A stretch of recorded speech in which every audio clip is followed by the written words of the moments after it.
Welcome to Chicago Newsroom. I'm not Ken Davis, but I'm honored to be at the steering wheel today. My name is Kitty Kurth, and I'm a PR strategist, organizer, hellraiser, and lifelong Chicagoan with eyes on the rest of the world. I've watched and listened to Ken for decades, and I'm truly humbled that he asked me to be here and sit in for him today. We're going to talk politics with my favorite girl pundits, Sylvia Ewing and Joanna Klonsky. We always hear from the old white guys. Today we'll hear a different perspective. Why aren't we talking more about women's issues in the news? You know, issues like authoritarianism, infrastructure. And how does anyone think that the Harvey Weinstein type stories are news? Aren't they old? Haven't women known about this forever? All that and more on today's Chicago Newsroom. Let's go, Chicago. From Chicago's CAN TV, this is Chicago Newsroom. I guess, you know, because we haven't had a chat since November of 2016, maybe we can start with the elephant in the room, the large elephant also in the White House. Sylvia, I think you maybe had some thoughts about what's going on in the country. I did have some thoughts. We have what could be called by some a Trump-apocalypse.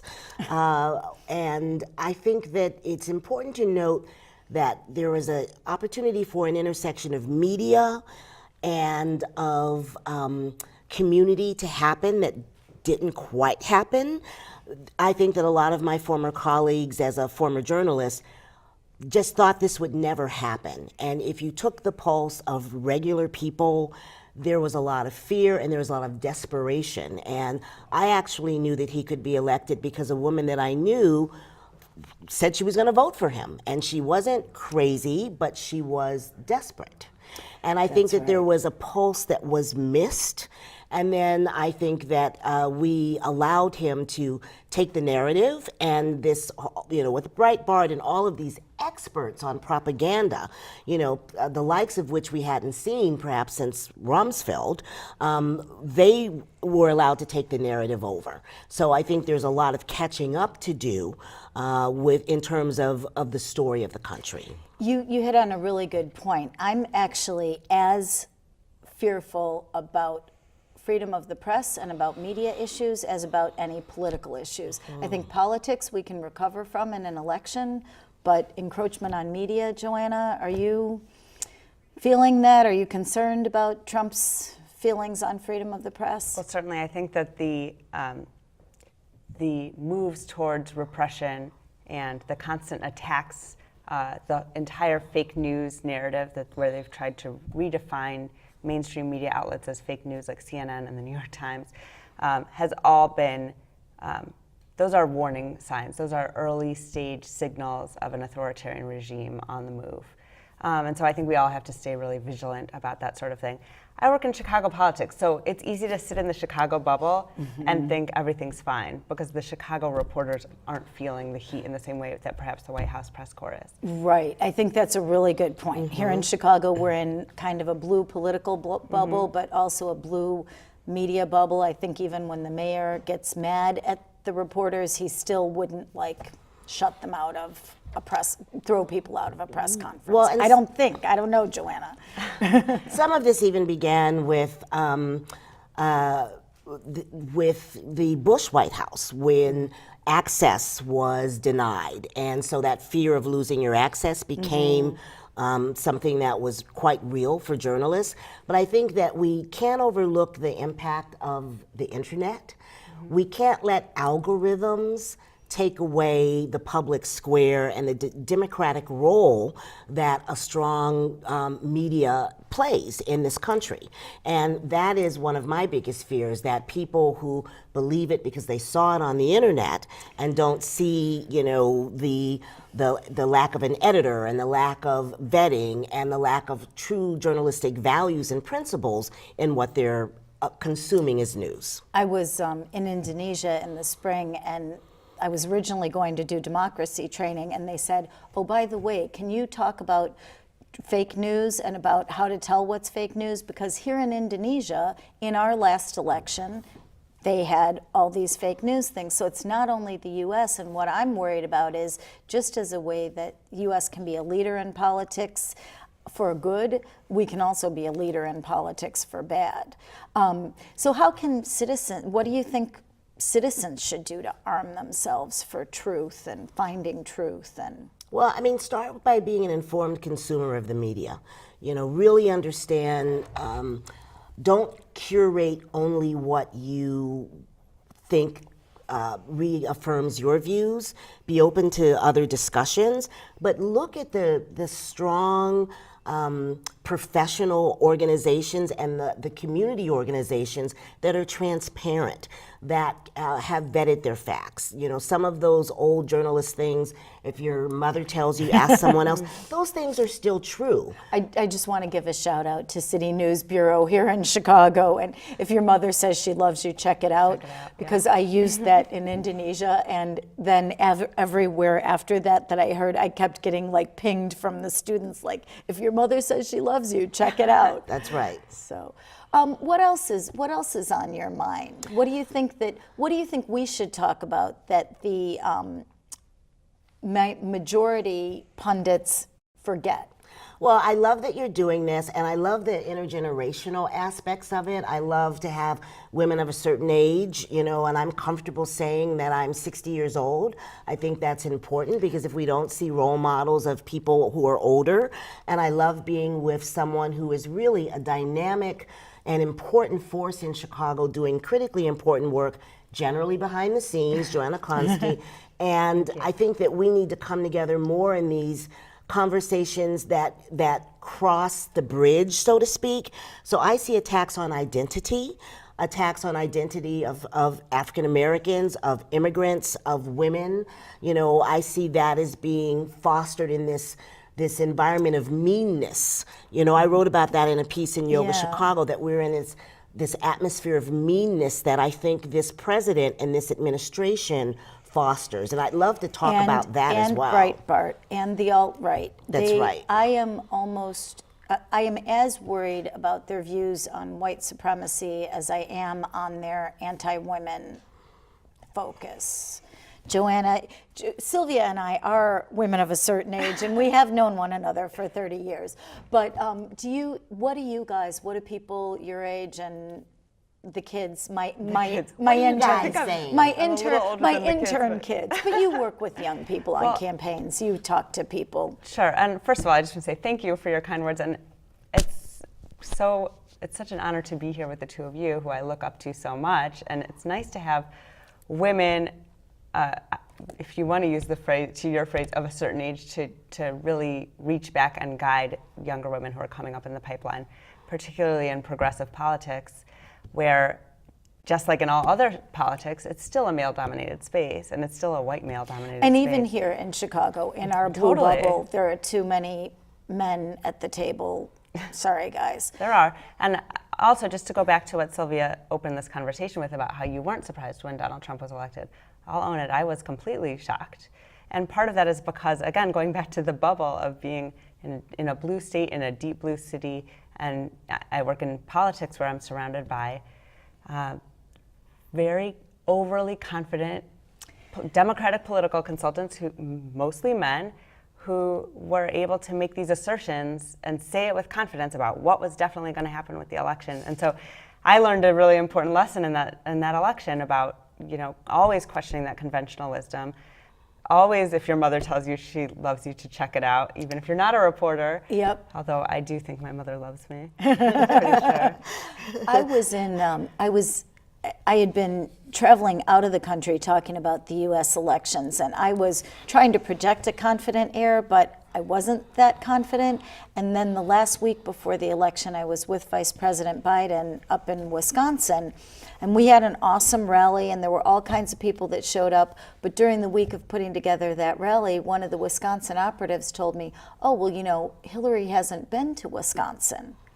And I had been in my own bubble all election long. I didn't realize that she had not visited Wisconsin, which for those of us who are in politics, it seems like the first thing that you would do if you lost Wisconsin to Bernie Sanders and you lost Michigan to Bernie Sanders, that the first thing you should have done was to go to Wisconsin and to go to Michigan. Well, it's very interesting that she has her new book, and she has a chance to sort of reflect on these things. I had issues with aspects of how her campaign was run. I think that Trump used very sort of emotional appeals, and he was a blank slate that people could project their feelings on, and they could say, well, I'm sure he agrees with me on X, Y, and Z. He played loud music. He said he was a TV character. And what he said about, he could shoot somebody on Fifth Avenue and people would still be with him. He's right. And let's talk about Trump and his, about a year ago that Billy Bush tape came out about him being a sexual predator. Then last year, Roger Ailes was, booted out of Fox and ultimately died. But Harvey Weinstein, ladies, as women of a certain age, as younger women, are any of us surprised to hear these revelations about men in power being sexual harassers and or worse? This will happen until people stand up, and it'll happen until men also stand up with their peers and say it's not acceptable. There's too much of a double standard. There's too much of a acceptance of things and expecting women. It's like telling women, everything's from a women's perspective, that you shouldn't dress this way, you shouldn't do this, instead of saying to men, you shouldn't do this. Yeah. It's on you. But there was no surprise. No, there was absolutely no surprise. Joanna? No, I think what was surprising in a way was how surprised the men were. I have been really interested to see. This is the week we're meeting on the week where the Me Too movement, as they're calling it, has sparked. Hashtag where women from all over the place are going on social media and telling their stories, or maybe not telling their stories, but just saying the words Me Too to indicate I've been, impacted by, I've either been sexually harassed or sexually assaulted, or both. And the truth is, because it's both sexual harassment and sexual assault, you're not going to find a woman in the world that isn't. That isn't going to say isn't Me in Too. a position to post Me Too. And so I've been interested to see the number of men posting, or just in conversation over coffee, over lunch, how surprised they've been at the women they know, women who they see every day, that they just had absolutely no idea. And so that's the power of coming forward and telling your story and putting it on the table, even though it's terrifying, I think. Well, there's two underlying things in this country. There's the underlying structure that race plays in, and there's an underlying structure that sexism, and sort of gender roles plays in. And we are still fighting the same battle, and will until a new generation isn't attacked for identity, and until we are willing to accept people, as individuals. And I have to say that I remember seeing Fannie Lou Hamer on one of my mini Channel 11, pledge shows. At one point, she said she was sick and tired of, being sick and tired, and she, wanted to fight back. And that's part of what it's going to take. It's part of, when people say, "But you're so cute, why don't you smile?" Or you're a woman, why didn't you, why are you hard? We have to push back against all of that. It's each of us individually, and then even in our roles. So we're on a show, you're doing your part. Here are women experts talking. Women, when you're asked to be on a show, I was a producer at Chicago Tonight. I would tell them, I will babysit, my intern will babysit, I'll give you a ride. You ask a man, Barack would say, "Sylvia, I can talk about anything, anytime." Women, no, someone else can do it. I've got a little caveat to that. We prepare candidates for debates. Many candidates, men and women. I have never had a man candidate say, "Oh, what if I don't know the answer?" But women candidates are, what if I make what if I make a mistake? Right. What if I don't know the answer? And even backing up before you get to debate prep, how many women take themselves out of the potential for running for office because they don't feel they're qualified? And how many? And you are. Fake it till you make it if you're not. Right. And how many people take themselves out of going for a job, because I might not have what it takes, where men never think that. Well, switching gears a little bit to men who are pretty confident. Do you have any thoughts on the mayor's budget that he put out yesterday? Well, this is I will say that I am concerned about the fees and fines that pile up on people who can least afford them. That if there's not a tax hike, that these fees and fines will impact people, in a really challenging way. And, by way of full disclosure, each of us worked to elect Chewy, and that didn't happen. So it's, it's sort of like an old girls' week to kind of sit together, and Sylvia and I went through the fire together. We went to the fire together, and we went to the fire together with our male colleagues on that campaign. But on the budget, we're in a mess. I don't know that we're going to be able to, it's going to take a lot more comprehensive thinking to make this happen. And I think people like Helen Schiller, who had a lot of great ideas about this, they need to ask some women on how to fix it, because I don't see solutions right now. I was at the mayor's budget address yesterday, and he painted a very rosy picture, a very optimistic picture that he's finally gotten the finances of the city back on track. And that's just not what you see playing out in the neighborhoods. The truth of the matter is, we have, via this administration, gone into incomparable billions of dollars in debt at very high interest rates that are mostly profiting the big banks in Wall Street. And so we have to start to reckon with that. We're not going to address the structural problems of the city by adding more regressive ticky-tack fees and fines to working people. We're going to have to get down to Springfield and fight for that progressive income tax that we've been talking about for years. There is one thing that, as a lefty progressive, full disclosure, that I've been very happy with in this election cycle, that I have heard so many politicians talk about the fact that we have to have a progressive income tax, we've got to have income tax reform, and people running for governor, people running for really every level are realizing that we can't, and looking to states like California that raise taxes, have a progressive income tax, and the economy's doing great. Gee, maybe we should look for some examples that work. And the reason I mentioned Helen, long out of office, but this was a woman who had a sense of where to find money from some of the people doing business with the city, and even things like repairing streets and, holding people liable for the quality of their work, and the contracts that go out, making sure that they are held responsible. There's a lot of money that gets filtered away in those kinds of deals. Which is crazy, and I think you're right. If there were more women at the table, if somebody comes in to fix your dishwasher and it's not fixed, are you going to just say like, oh, okay, well, no problem, I'll pay you and anyway. Here's your next contract. Yeah, not going to happen. And I think you're right. I think there's not enough scrutiny at small things. But the issue about the banks and interest, I mean, it seems, I'm not a mathematician, but it seems like a no-brainer.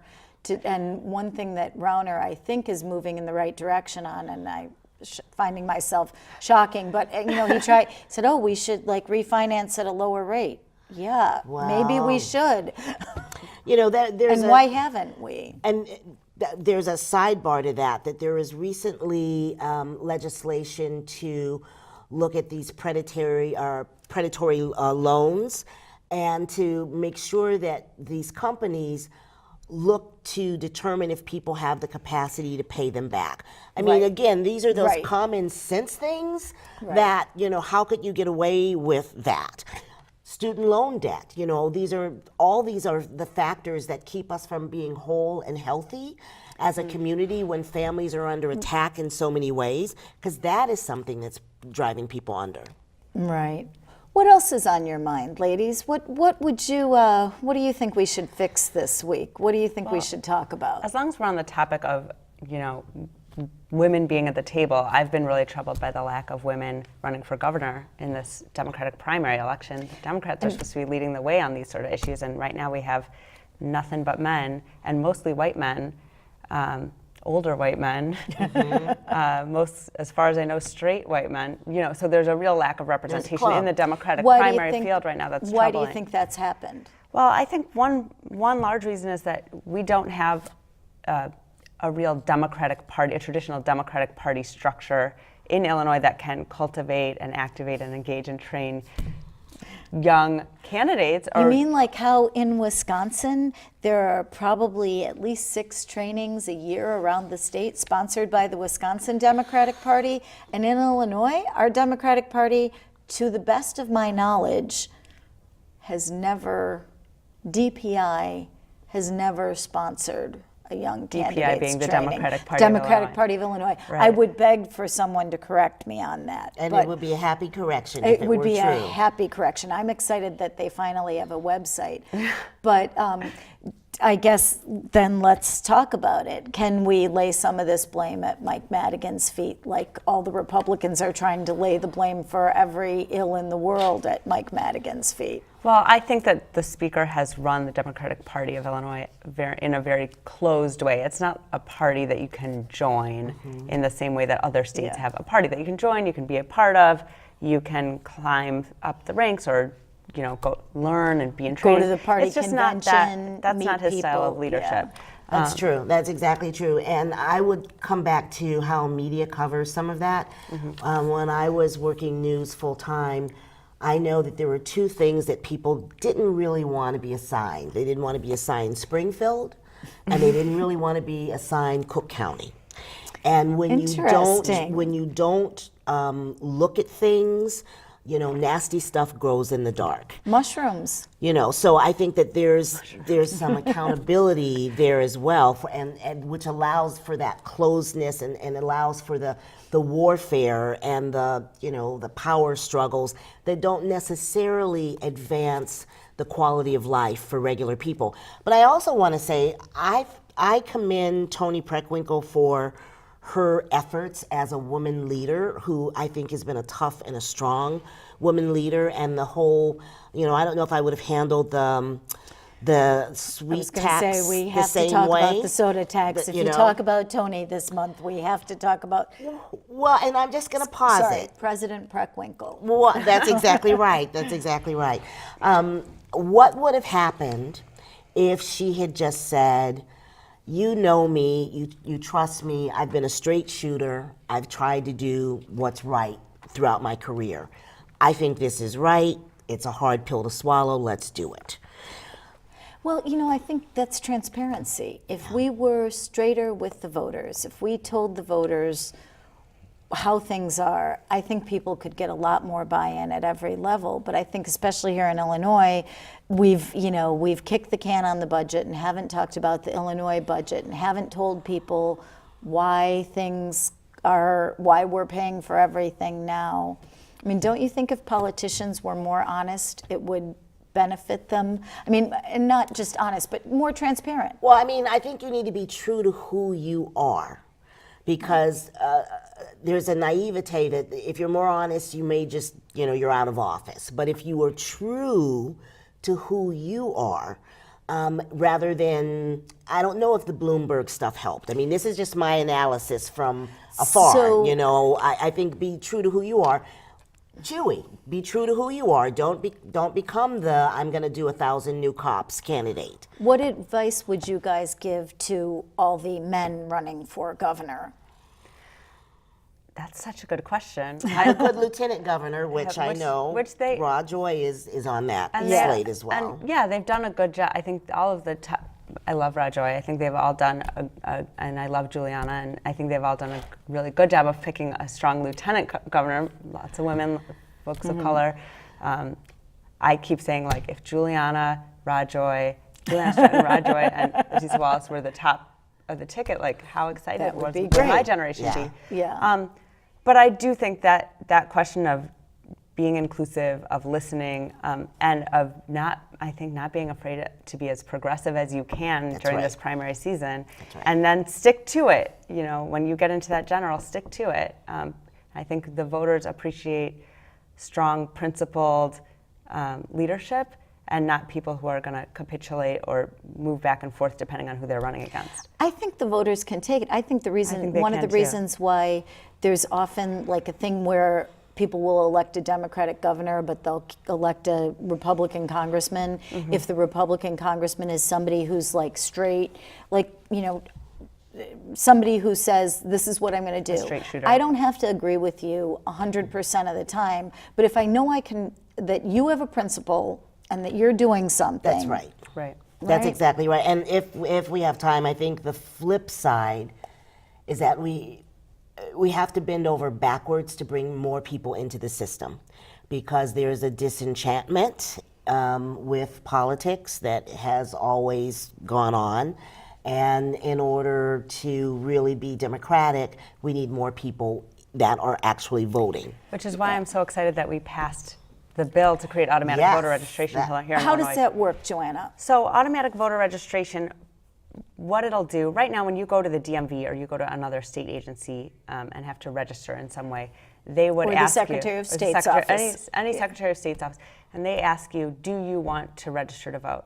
You're opting in. All this does, it just changes it to an opt-out system. You're automatically. Unless you say otherwise, as long as you're eligible, as long as you'll be 18 years old, you're a citizen, you're an eligible voter, you will be automatically registered to vote. So all you have to do on election day is show up at Show your up polling and cast place. your ballot, exactly. And let's raise the level of discourse. I've been doing work with the Center for Economic Progress, not representing them today, but doing work with them and finding out more about the racial wealth divide and all of these policies that really keep people in a very low income bracket, and the predatory practices that continue, and that is something that we need to pay attention to. And really, and not to harp back on the old white guys, but don't people realize that if everybody has more money, more people will spend money, and we'll all do better, and the state will be able to prosper, and we'll be able to attract more new jobs? The Earned Income Tax Credit. It's a it's a great anti-poverty Quickly. credit,